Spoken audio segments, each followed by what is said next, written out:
Welcome to the Grim Reaper channel, where we bring you bone-chilling true stories from around the world. From haunted houses to unexplained disappearances, we have it all. So turn off the lights, grab a blanket, and get ready for a scare.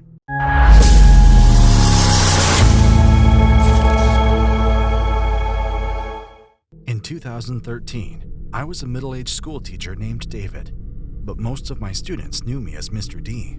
A few years in this profession, I've come to embrace the importance of compassion, empathy being my suit of armor. I lived a simple life, nothing out of the ordinary, teaching by day and grading papers by night, only to start the cycle again the next morning. As far as family ties go, they can sometimes stretch into obscurity, as it was with my great-aunt Millie. She was a character, a spunky, lively woman in her younger days. A couple of family gatherings and I had found myself a soft spot for her. Her stories were the kind you'd remember, imbued with a vintage charm, and a few of them even made it to my classroom's story time. It was a cold, drab afternoon when we gathered to bid our final farewell to Aunt Millie. Nestled under a blanket of low-hanging, overcast clouds was the old church. It was as much a part of our family's history as the people buried in its adjoining cemetery. Its towering steeple rose defiantly into the gray sky, and the stained glass windows shimmered with subdued colors, muted by the dreary day. The air was heavy with melancholy, the soft, soulful notes of the organ hanging over us like a shroud. It filled the venerable building, each note a sigh echoing Aunt Millie's departure. The scent of roses and lilies, a heady and sweet perfume, wafted through the chilled air, a floral testament of love for our departed. The church was filled with a variety of familiar and distant faces. I spotted my cousins, their faces aged since I last saw them at family Christmas dinner, their eyes glistening with unshed tears. There were also faces I couldn't place, relatives who had come out of the woodwork, their relationship to Millie as foggy to me as their names. Some elderly relatives, their faces etched with the merciless passage of time, sat quietly, lost in their own reminiscence. As I scanned the crowd, my gaze fell on a lone figure seated in the forgotten corner of the church. Her attire, a chic black dress, was more elegant than most, designed more for grace than grief. A black veil obscured her face, allowing only her sorrow to spill forth. The woman seemed to be in her own world, oblivious to the others around her. Her sobs, muffled yet intense, echoed through the hall, shattering the soft harmony of the organ's melody. A distant relative, perhaps? Someone closer to Aunt Millie? The questions started forming in my mind, but answers were scarce. I felt a pang in my chest as I watched her, her body shaking with every sob. Something about her grief felt profoundly personal, stirring a deep sense of empathy within me. As a school teacher, comforting those in distress came naturally to me, and at that moment, I decided to approach her, to lend her some of the solaces that she seemed so desperately in need of. But as I began moving towards her, events took a sudden turn. The woman suddenly stood up, her dress rustling like a gust of wind through dried leaves. She moved with an urgency that was chilling, her veil fluttering as she hurriedly walked down the aisle towards the imposing oak doors of the church. She was gone before I could even reach the end of her row, leaving nothing but an unsettling silence. Surprise washed over me, followed by a hint of disappointment. I was left standing there in the middle of the mournful gathering, my offer of comfort left hanging in the chilling air.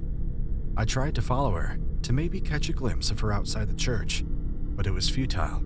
She had disappeared as swiftly as she had left, leaving behind a shroud of mystery that deepened my curiosity.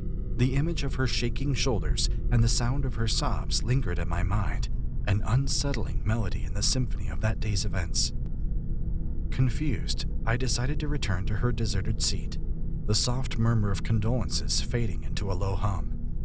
The air seemed colder in her corner, filled with a lingering sadness. There, an object caught my attention on the wooden pew, gleaming faintly under the diffused light that filtered through the stained glass windows. It was a locket, ornate and clearly antique. The intricate engravings on its outer casing suggested a bygone era, while its tarnished silver chain gave away its age and use. Bemused, I picked it up, its edges worn by time and touch. My fingers traced the delicate scrollwork on the locket's front, a story of affection etched in silver. The locket felt heavier than it looked, holding a weight that was more than just physical. Something about it felt disturbingly out of place in the sea of grief that was a funeral, like a discordant note in a melancholic symphony. Opening it was like delving into a mystery. Inside, a black and white photo of Aunt Millie, strikingly young, stared back at me. Her eyes twinkled with a youthful zest for life, a stark contrast to the lifeless body that lay in the casket. Her radiant smile bore an uncanny resemblance to the one I remembered from my childhood encounters, yet there was an intensity in her gaze that I hadn't recognized before. My heart pounded as I turned the locket over. Engraved on the back, the words, "Her eyes will follow you," sent a wave of ice coursing down my spine. It wasn't a tender note or a date to remember. It was a chilling message, ominous and obscure.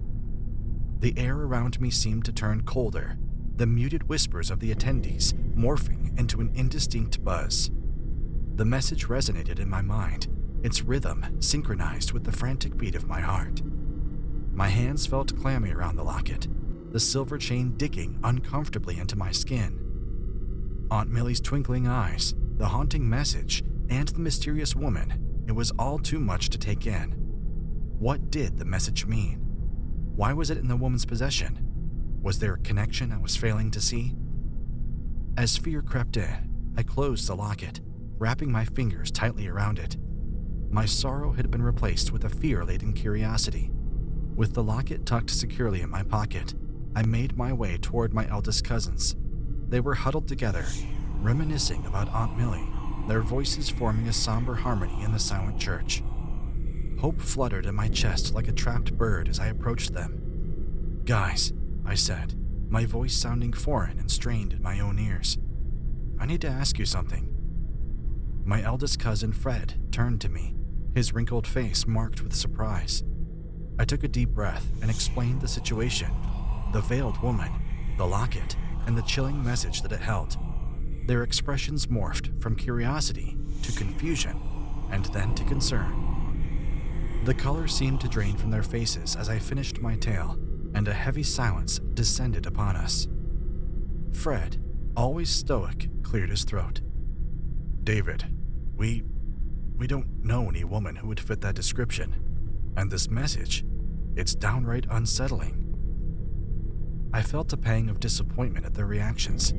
I'd hoped that they'd provide me some insight, some relief from the haunting mystery that was beginning to overshadow my grief. But instead, their mutual ignorance only amplified my unease. Their bewilderment mirrored mine, their unnerved expressions mirroring my inner turmoil.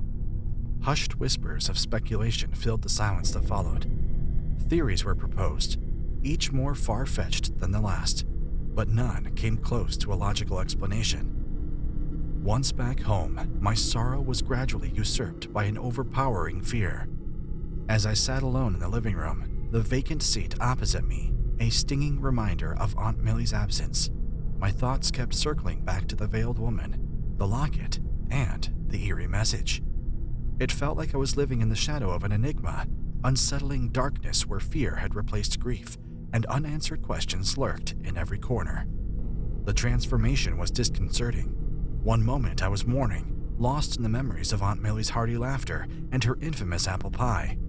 The next, I was engulfed in a shroud of fear, my mind playing a ceaseless loop of the veiled woman's abrupt exit, the haunting picture in the locket, and the blood-curdling message. Grief and dread, two vastly contrasting emotions, had become an unusual, jarring concoction that churned in my mind. No matter how many years passed, I could never shake off that chilling day. The woman remained a mystery, the message an unsolved riddle.